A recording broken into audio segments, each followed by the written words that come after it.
Welcome back once again, ladies and gentlemen, to Learning from Leaders, the podcast where we explore journeys, insights, and experiences of people who are making a meaningful impact through leadership. I'm your host, RJ Horner, and co founder of the Beacon Fellows Academy of Leadership. In each episode, we sit down with leaders, thinkers, and change makers who are serving others. They're building influence and sharing the lessons they've learned along the way. Our goal here is simple to help you learn from those who have walked the path before you so you can grow into the leader you are always meant to become. Today, I'm excited to be joined by Patel. Suchita Patel. I hope I got that right now. Suchita, thank you for joining us. Welcome to the show. Thank you for having me, Mr. Roger. And it's amazing to be with you for the show. And it's very meaningful. I'm sure that it will help many of them across the world, many beautiful souls who really need this to elevate their journey in life.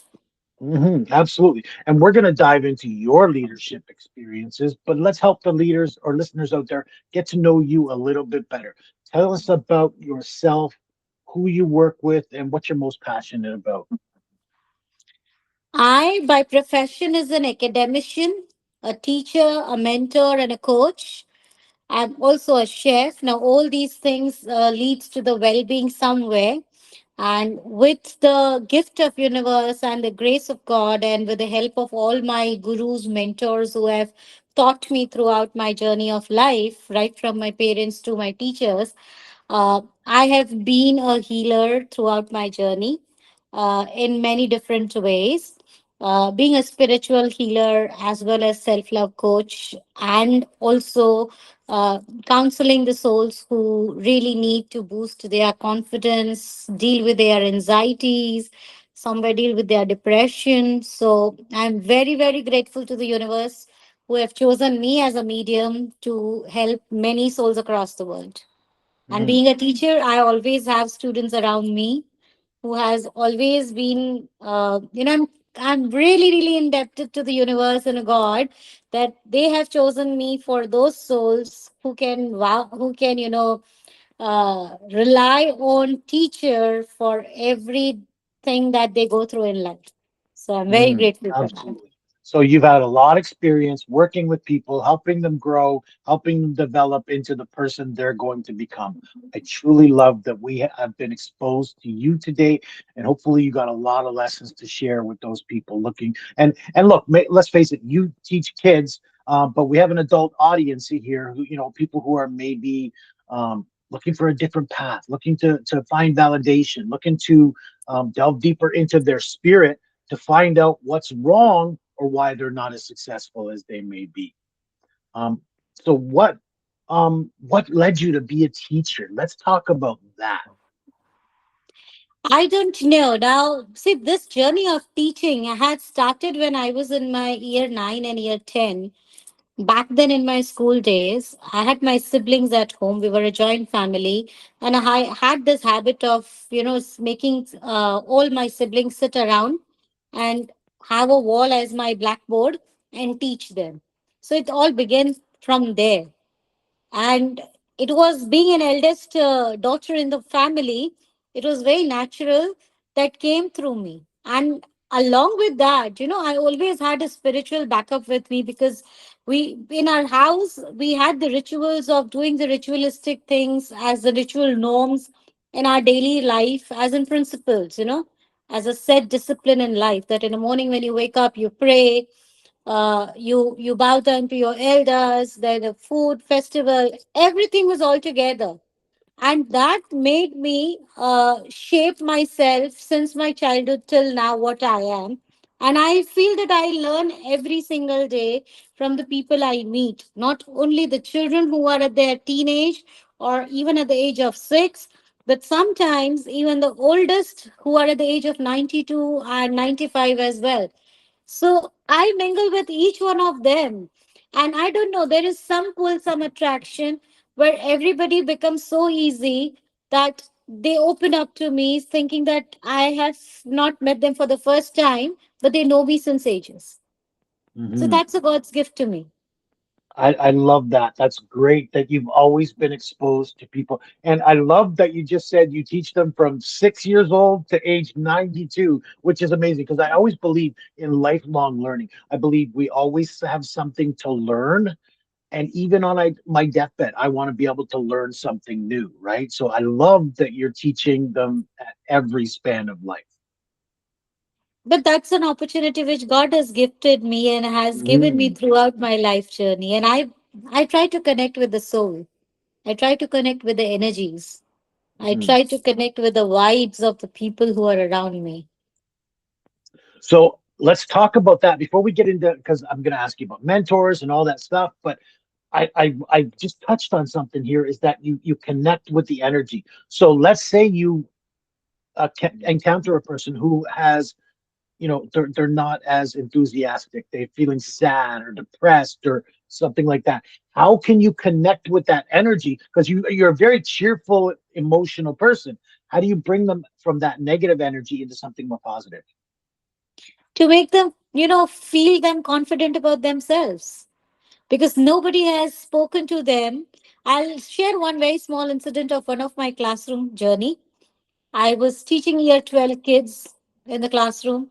There was one girl who was not happy about that day early in the morning. She was very sad, sobbing all the while in the classroom. She had no idea that I am observing her. And towards the end of my class, I just went near her and I asked her that what's the matter that happened last night at home. And she, vented out everything. She's like, how did you get to know that there's something which happened at my place? Now that was just pure energy which I caught her up. Yeah, nothing else. And after having that 5-10 minutes conversation outside the classroom, it so happened that she went inside being cheerful, being happy. In the break time, again, she comes and she thanks me that thank you so much for taking away that 5 minutes out for me and helping me come out of what I was carrying in the morning. Mm. And it makes all the difference in the world, right? The little influences that we can have on people can really change their demeanor and change their behavior, which can change their entire day or their week or however, what that one little influence, right? I love that. I Thank you only so much. told her two statements. I only told her two statements. Remember that, God resides in you, all right? And Mhm. somebody's words should not impact your inner self because you are a beautiful soul which God has brought to you on this earth. So the words which are not meant for you, don't let it enter your system. Yes. Protect yourself that way and you'll be always happy. You have to validate to this universe, to the world around you? No, you have to only get the validation from the Almighty. If He's accepted you, others do not matter whether they accept, they don't accept. Love that. Absolutely. Because we have all of these influences all around us and the ones we take in are the ones we can live with, right? And knowing whose you are in this sense, right? We can just look within ourselves and go, yes, this is how I feel because I know I'm supported in this way, right? Amazing. So let's talk about, you talked about discipline and some of the daily practices and daily habits you built as a child. What are some of the personal values that guide you to live and lead the way you do?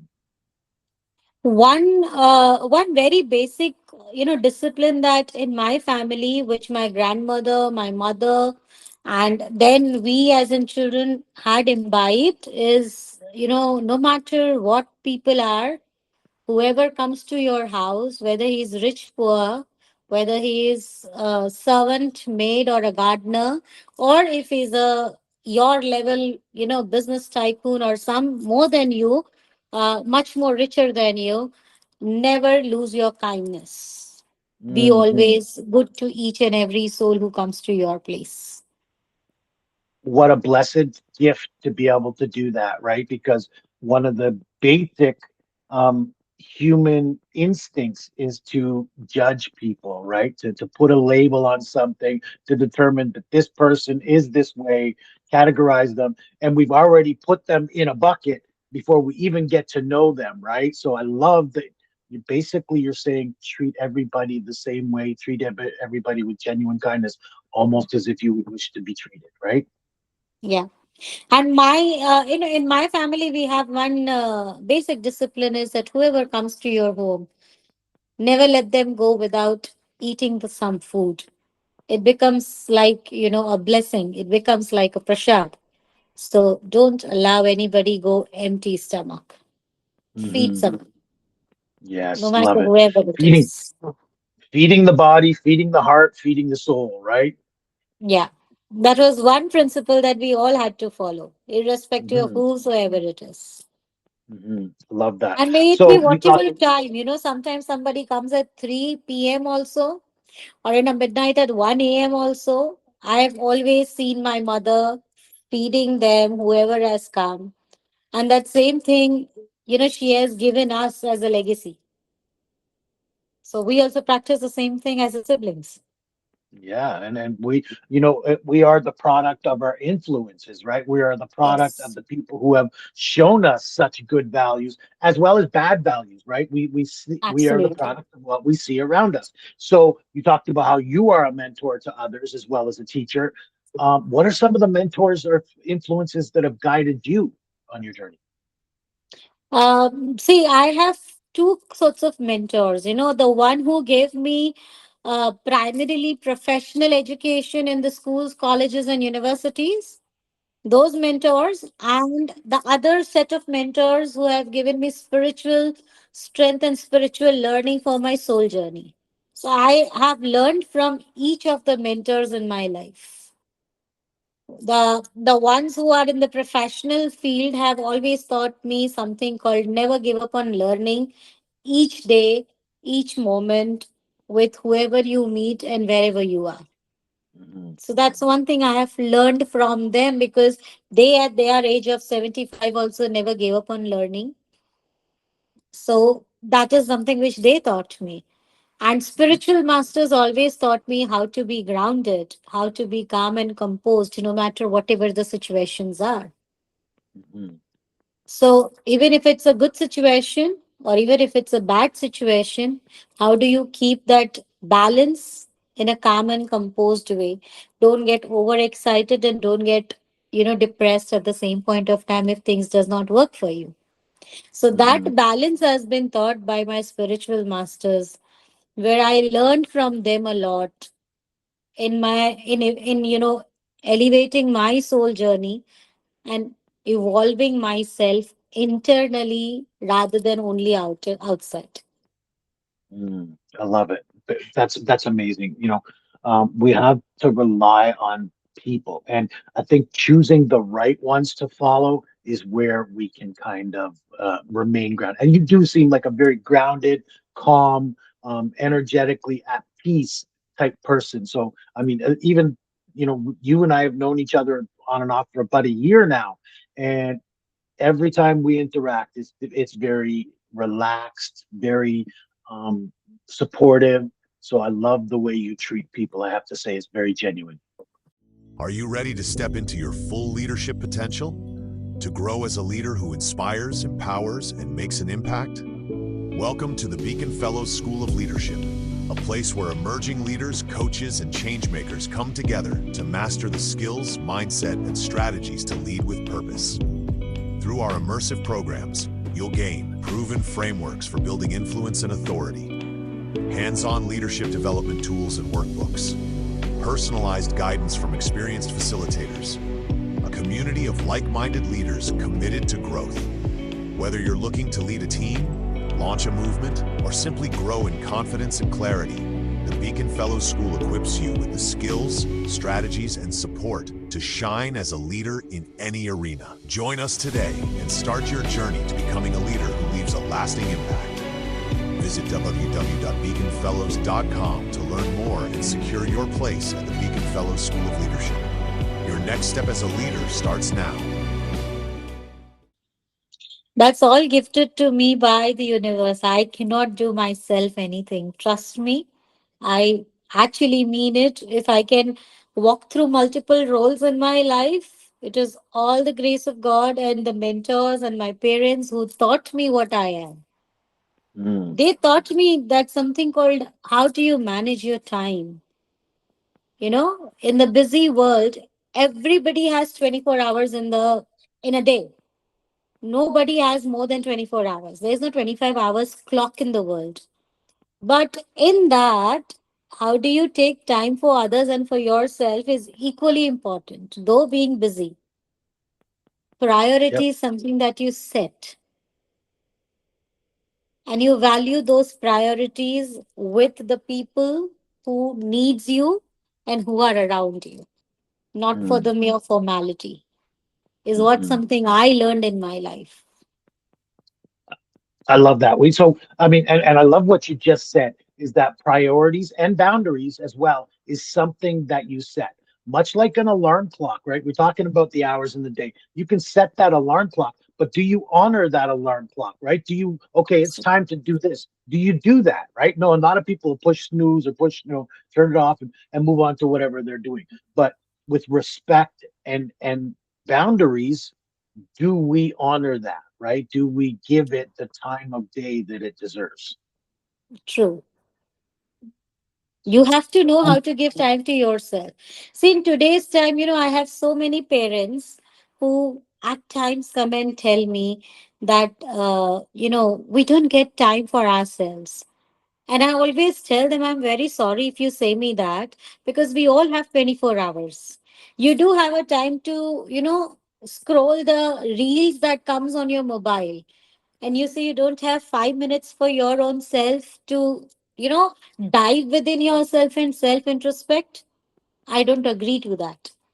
yeah, yeah. And it's a matter of, again, like you said, the priorities, right? Giving yourself Yes, time to open up a book that matters and take it in, absorb it, and maybe even apply it to your life. It's a matter of giving yourself permission to do so. true. So I love so leadership looks different for everyone, and learned a lot about your story as we got it to unfold. But I want to know, what does leadership mean for you personally? For me, leadership is not the commanding only, but it is to grow along with your subordinates. You just Mm, don't command. If you command, you're never a leader. Yes, that's your job to command. But how do you interpret that? That is more important. mhm. And you allow others to also grow along with your growth. So If kind of you, like through influence, right? Through how you yeah, treat them, how you honor them. Yep. yeah. Like if being an HOD of a department and under me I have 15 people in my department, and if I be bossy around that these are the things that I've asked you and you should do and bring it does not make sense to me.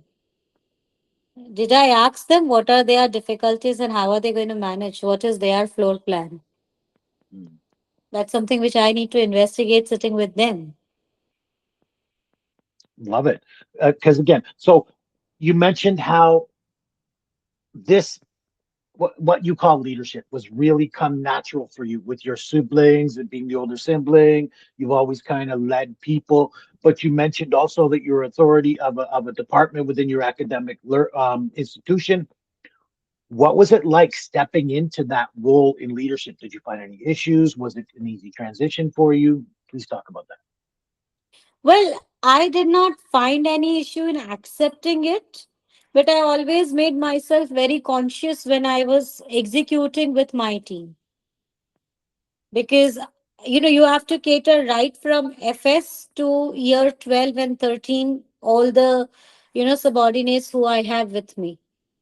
And Mhm. I myself is heading with the year 12, 10 to 13 batches. So with that, you have to come down to a level where it is for FS 1 and 2. You have to come down to the pre-primary, primary, middle, higher, and senior secondary. In all the segments, you have to go through because everybody has a different mindset. Mhm. They come with their ideas, and outrightly saying your ideas are useless, that does not work because not everybody's ideas are useless. Some point of time you have to listen, be a good listener. Being a good leader is always being a good listener first and then giving your set of advice or suggestion to move ahead, which your team feels motivated and not feel that intimidation or threat that, she's going to just throw it out the tantrums. Hmm. Yep. Listening helps you absorb what people are really feeling, right? What are they thinking about what's going on? And then you're able to nurture or consider their feelings in making decisions and choosing the right options, I think. Absolutely. So you said this is kind of natural for you, and which is great. We all, we love those natural leaders who are able to just shine and show us the right way to walk through this path. But have there ever been challenges or things that didn't work out? And how did you grow through those challenges? There has always been challenges. There is not a Right. single day where you don't have challenges. Yeah. I love that. Yeah, and there are days when you may have a conflicting of an opinions to design a lesson in the classroom for the class. It is very natural. On a same topic, two different people, two different ideas. What will work Mhm, best? There's always a difference of opinion. And sometimes it so happen that opinion clashes can lead to a little bit of emotional, sentimental hurting part as well. So being a leader, you have to step up at that point of time to take either an authority that what suits best for the time frame rather than taking the risk. You have to take the risk no matter what, mhm, but it has to go smooth with the students because you are only looking for the welfare of the students at that point of time. You're mhm. not looking for whether my idea is right or your idea is right. I like that. And look, you related it to students, but it's the same with, like, you used the word subordinates, but those people you influence, right? It's Yeah. not a matter of whether you're right, I'm right, whether this is the right, feeling or emotion we're supposed to take. It's really about what is the best option to serve them, I think, right? That's what we're kind of Yes. saying here. Because we are in a service industry. It's not Yes, a product that I have a cup, I have a mug and I'm selling. It's not this that I can show it and do it. It's an yes. execution. It's a service industry. In service industry, it's always an execution. I love that. That's powerful because a lot of people in this service industry, it's what are the tangible results, right? What am I getting?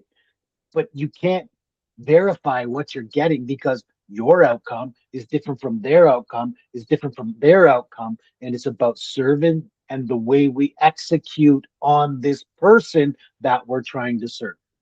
Absolutely. And how do I you love that. connect with the classroom? Because that's very important. It's a bunch of 25 to 30 students in a classroom, and you're standing one right in front of them. It's a battalion of 25. How do you keep connected with the subject that you are imparting? And Yeah. specifically a subject like history, which is one of the most boring subject which children find in today's time. Let's not differentiate on that, okay? But it's a fact.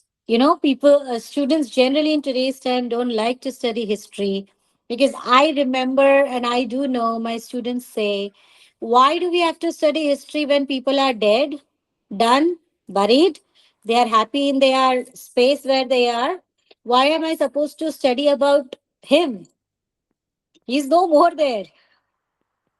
So then, I execute to this answer very articulately to my students that today what you are doing is your tomorrow's history, because you Yes. always tell to your friends that on my 6th birthday I had my birthday celebration in XYZ place.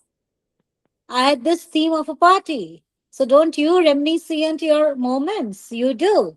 So what is that? It's your personal history. So why do you recollect your history? It's gone, done, over. Why do you want to I tell love somebody that. else? I love that. So yeah, look, we have to learn history, right? Because those who forget their history are doomed to repeat it, right?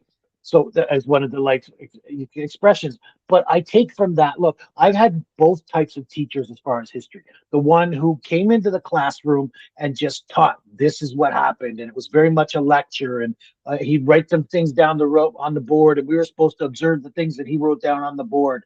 Very boring, very detail oriented, no structure, no thought put into it really.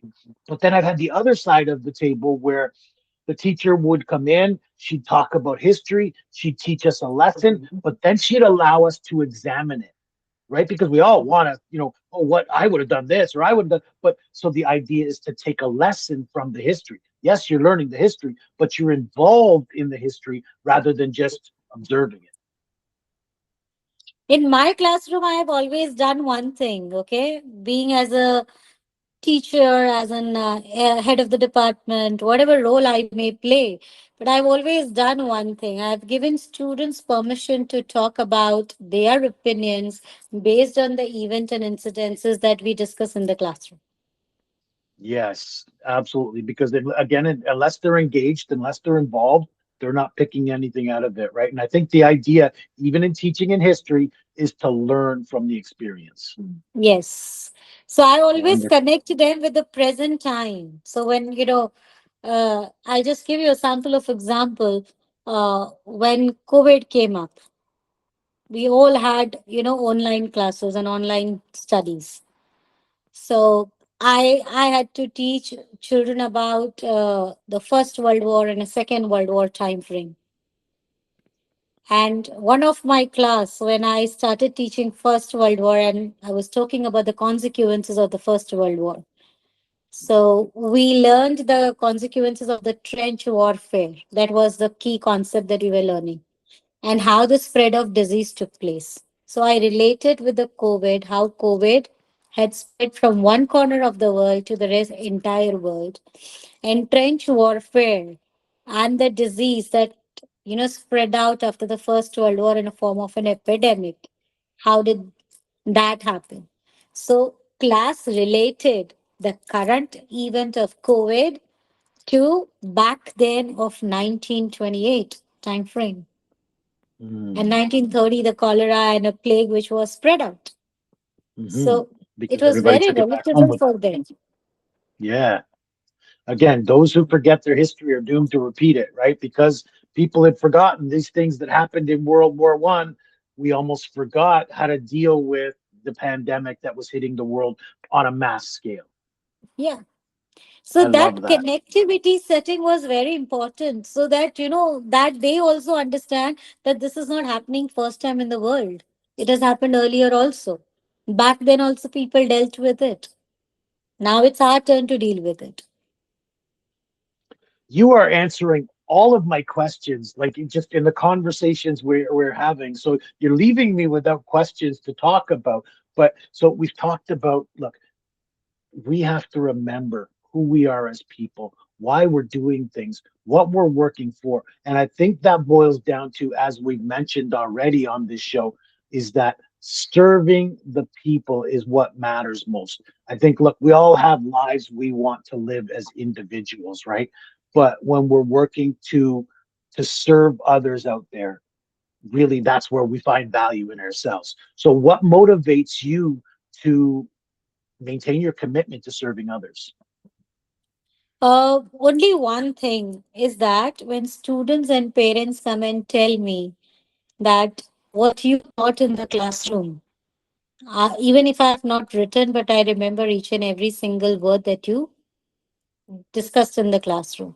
And parents come and tell me one thing, that we learned history through our children that you taught in the classroom. And I feel that is the most beautiful reward that I can ever get in the world. Absolutely. Look, Bob Proctor, we talked about Bob Proctor last time we met, right? And Bob Proctor says you can never really learn something. You don't really know it until you can teach it to others, right? And here you are teaching Absolutely. lessons that they're going home and teaching their parents and spreading that knowledge and that wisdom. And I think that is a valuable trait to be able to pass on. And the comment which parents again come and tell me that, my child never loved to study history. It's only after you coming and you taking their class, they've fallen in love with the subject. Not only that, but they come home and they tell us what you taught them new in the class today. And there are a lot of things that we never knew which we learned through them. Be it an Yep. ancient world history, be it a medieval time frame, be it a dark age, be it a World War One, World War Two, be it a technical history, scientific history, economic history. I have brought all the subjects while teaching history within the classroom. Valuable. It's bad. That's powerful. And you already answered that. Just answered my next question, by the way. But so I'll move on to the next one. Look, we talked about challenges. We have challenges every single day. People who are running businesses or trying to serve as coaches and leaders. It can be overwhelming. It could be taxing. What keeps you motivated when the work becomes challenging? What when the work becomes challenging, the challenge itself motivates me that I need to Oh, I find out love another that. way. I I don't love have to that. stick in the stuck position. I can't sabotage myself there. I need to find out the way for it. I should tell you one more thing, Roger, is that after so many years of teaching, for 25 years of teaching, okay, in the industry, teaching right from the age group of 10 to 25 in my life journey, recently, universe gave me an opportunity to change the field of my profession. Mhm. And now I am entering into something called the real estate, which was never my field. Though it's my family business, which I never took an interest of. Mhm. But somehow universe made me get the job into it. And I'm learning there as well. Yes, it is a challenge for me. I'll not deny that. Being a business and a history teacher, I've taught business in the classroom. I've taught travel and tourism in the classroom. But now I'm dealing with it on this side of actually dealing how business should be dealt. So I love that because here's the thing. Here's something you're getting into that you're not exactly comfortable with, right? You have to learn how to do it, but you knew why you were teaching history. You knew the value in it, right? You knew how you were serving. How do you see yourself as serving in real estate? Beautiful. I'm learning each day to know how people have their different needs, different wants, Hmm. and knowing from their aspiration what they are looking for, how their ideological things can change with the circumstances and situation. Currently, we Hmm. all know what's the world situation, right?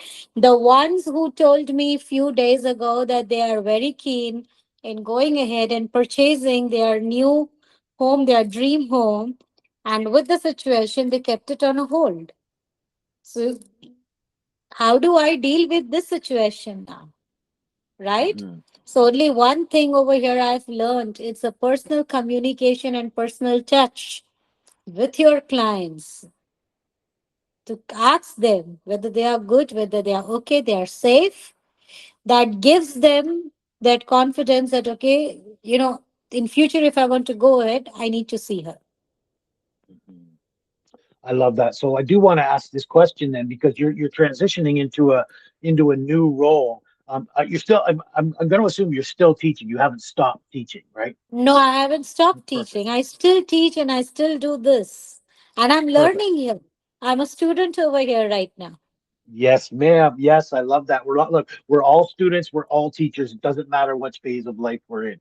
The little kid, like you say, the kindergartner will go home and talk to their parents at night and tell them what they've learned today. They are teaching somebody, right? Our older generation have to share the wisdom experience that they've shared with us, right? That's really the purpose of life, is to continue that legacy going. But that's why I wanted to ask that question, is where do you see your legacy? What are you leaving behind in this world? Which whenever that comes, which is none too soon. But what do you see as your legacy? My legacy is only one thing is that, I have come with a purpose on this earth. God has brought me with one purpose is to serve. And I see my legacy serving people, making things for the people who really need something which they don't have. Mm.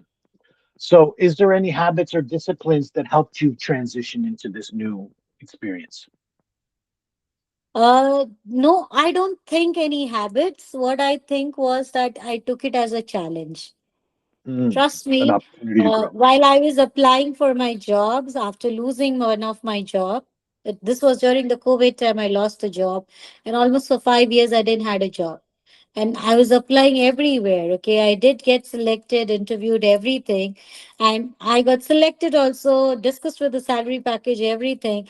And the last minute, the day of joining, the previous day, I get a call that I'm sorry, we have retained the staff, or our staff has taken the resignation back. May what the reasons are.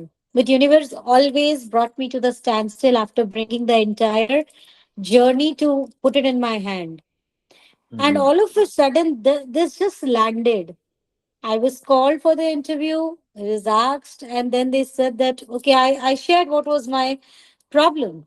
And they said, we are okay with it as far as you are okay to work with us. I said, I'm all okay to go ahead with.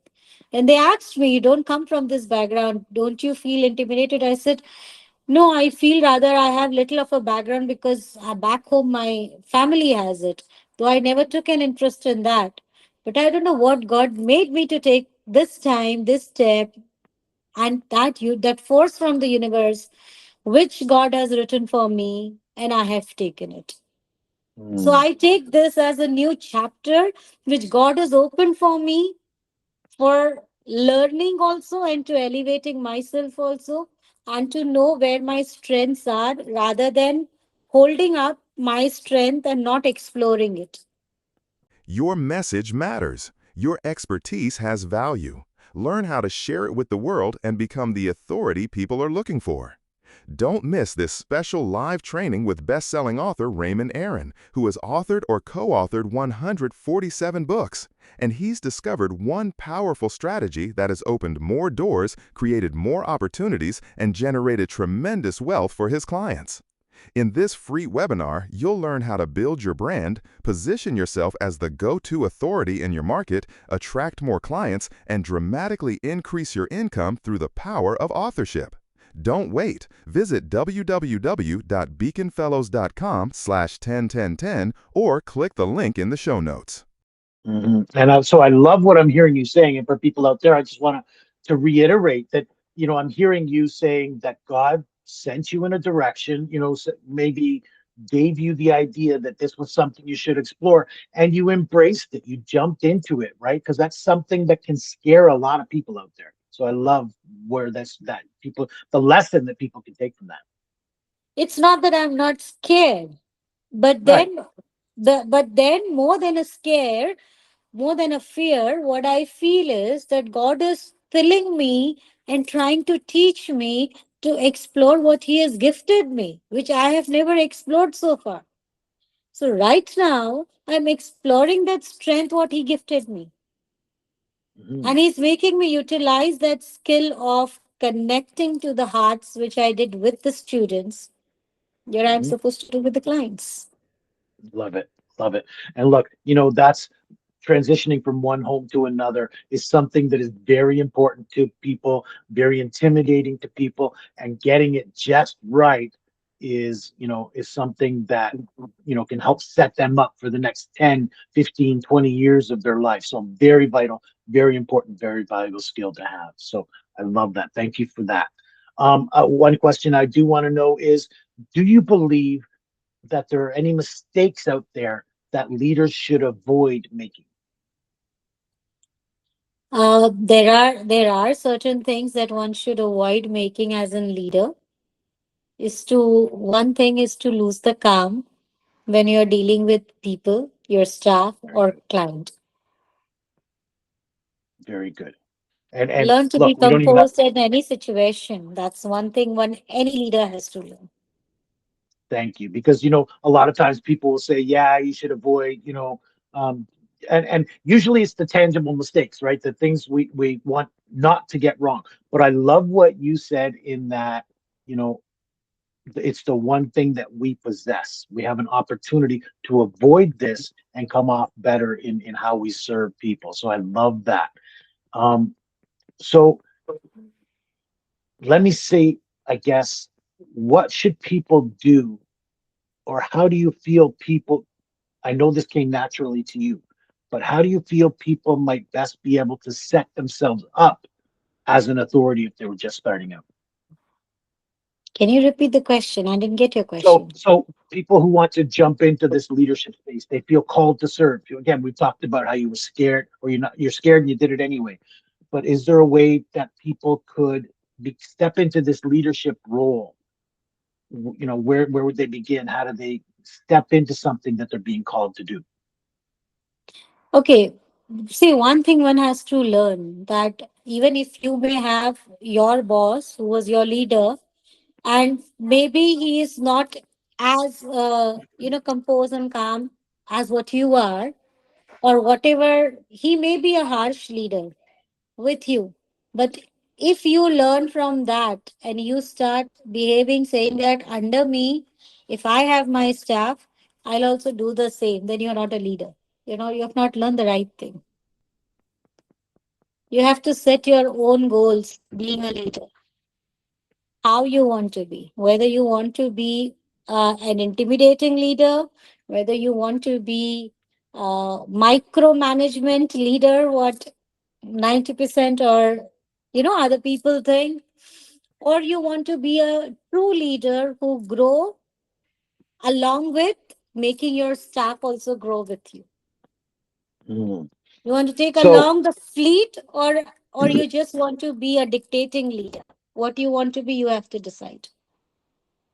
and I hope nobody chooses to be that dictating leader. Although, look, even our current experience, we see a few of those in our world right now. But I See, there are hope two people choose. things. There are two Yeah. things here. The one who has been with the term called toxic, which is used very lucratively in today's time. Okay, it maybe not be that person is a toxic, but that person has gone through a lot in his life which you don't know, and maybe Hmm. that is the reason he is behaving in XYZ manner. That doesn't mean he's a toxic leader. Okay, because he, at the end of the day, leader is also a human being. So you can't judge him the way he's behaving with you. You don't know his challenges, Yes. right? So Yes. instead of judging and what he treated you, and when you get an opportunity to be a leader, I always believe never repeat the same mistakes. Hmm. There is no need I for think you to repeat that same thing what he did it. He did it yes. out of conscious effort. At least you be conscious when you get an opportunity to be a leader. Hmm. And so, the two things I want people to take away from this is that, look, knowing your values, right? Knowing who you are, and what you want to accomplish, how you serve best. Knowing these things, you can take away from both good and bad leaders, right? You can say, "Oh, I love the way this person served. I love the way they treated people. I love the way they show up. I want to be more like that." Or you can recognize these toxic leader and say, "Oh, that didn't sit well with me. I don't like the way this person treats people." And again, you can take away those things and say, "I don't want to represent that, right? I'm not going to show up that way." So you can take away these things, and both sides use them as growth or learning experiences. Absolutely. Absolutely. That's what I meant to say. That whatever you have Yeah. experienced with your leaders, you should know what are the good takeaways from them. Take those things. Try to be that leader who can, have the complete holistic thing of their own way of leading rather than Hmm. being repeating the same patterns. I would call it as the Yep. patterns rather than the behavior, because patterns Yes. are something that we take and we repeat. Yes. Behavior is often individual's behavior. Your behavior can be different to my behavior. How do I deal with people? But we take the patterns, we copy the patterns.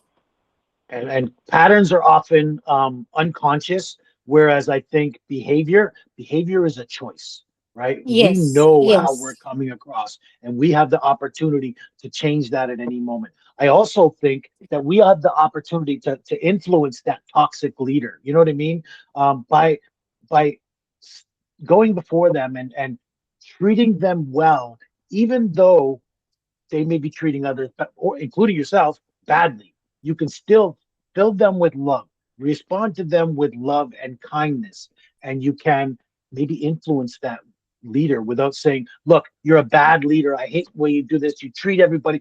That's not going to get anything done. but by showing them kindness, love, and joy, you can often change that type of toxic leader into someone Absolutely. who will be Absolutely. respectful of other people. Yes. Because I remember while growing up, my spiritual master, he's uh, he's no more in a physical form today, but Hmm. he had taught one thing to us, that if somebody is rude with you, not once but all the time, when he you know abuses you not once but multiple times, or he defames you not once but multiple times, if you take it to the personal, if it hits your, which means you are attached to him with some expectation. So if you Hmm. expect from your leader or from your master that I do so much and he does not reward me, anything that you do with an expectation is always a disappointment. Whether Mm. it is work, Hmm. whether it is your personal thing, or maybe whatever it can be, or even in relationship, you know, in any area of your life, when you do anything for anybody with an expectation, that will always lead you with a disappointment. And then you say that every time, with me, there is always a bad moment. But that's not the truth, because you are sticking and clinging on to that expectation, unknowingly, knowingly, that I worked hard so much, but I don't get rewarded.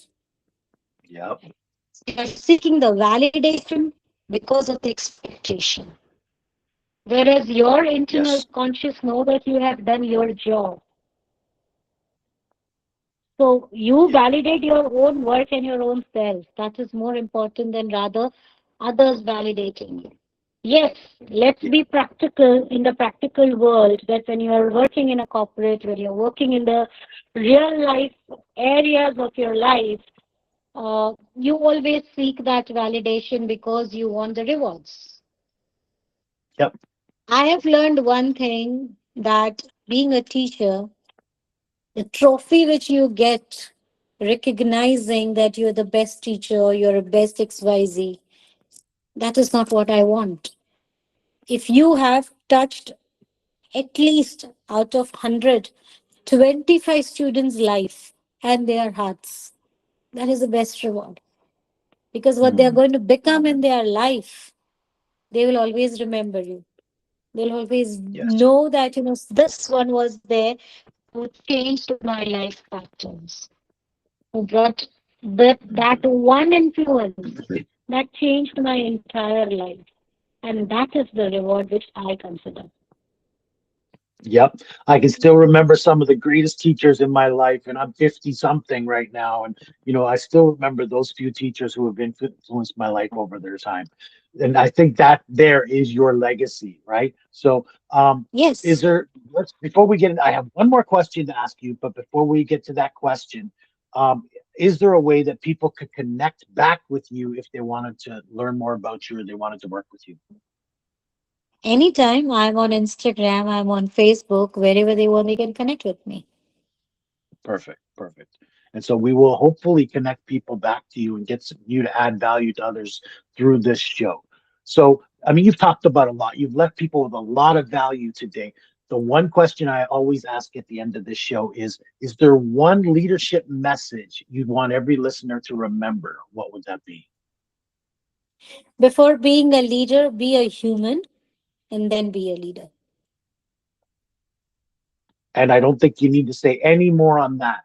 Be a human first before you can lead others. I think that's very powerful. So, Suchita, thank you so much for joining us today and sharing your experiences and insights with our listeners. Thank you so much for having me, Mr. Horner. And Oh, look absolutely.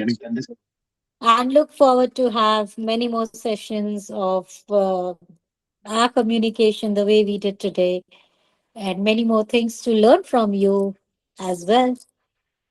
oh, thank you so much. That means a lot. So, to everyone listening out there, leadership is a journey, and the best way to grow is to learn from those like Suchita who've walked the path before us. If today's conversation inspired you, be sure to subscribe, Share this episode with someone who would benefit from it and continue your leadership journey with us. You can also learn more Okay, about leadership before we end development. up, Yeah, go ahead. Go ahead. I would love to tell you one thing. Very recently, I have published one journal that can help your self journey if you have lost your path somewhere. And that journal's name is My Soul, My Friend. It's there out on Amazon. And it helps many who think that they are worthless, they are useless, the ones who always been victim. No. That journal helps them to walk their own journey and dive into themselves and figure out their own worth. I love that. That's powerful. And we will make sure when we publish this that we can get them the link to that journal. So that maybe, that'll help people improve the value that they feel within themselves. I love that. Thank you very much for that offer. I'll So do you can that. also I'll share learn, the link with you. absolutely. You can learn more about leadership development and our growing community at the Beacons Fellows School of Leadership. Until next time, keep learning, keep growing, and continue shining your light on the world. Thank you so much.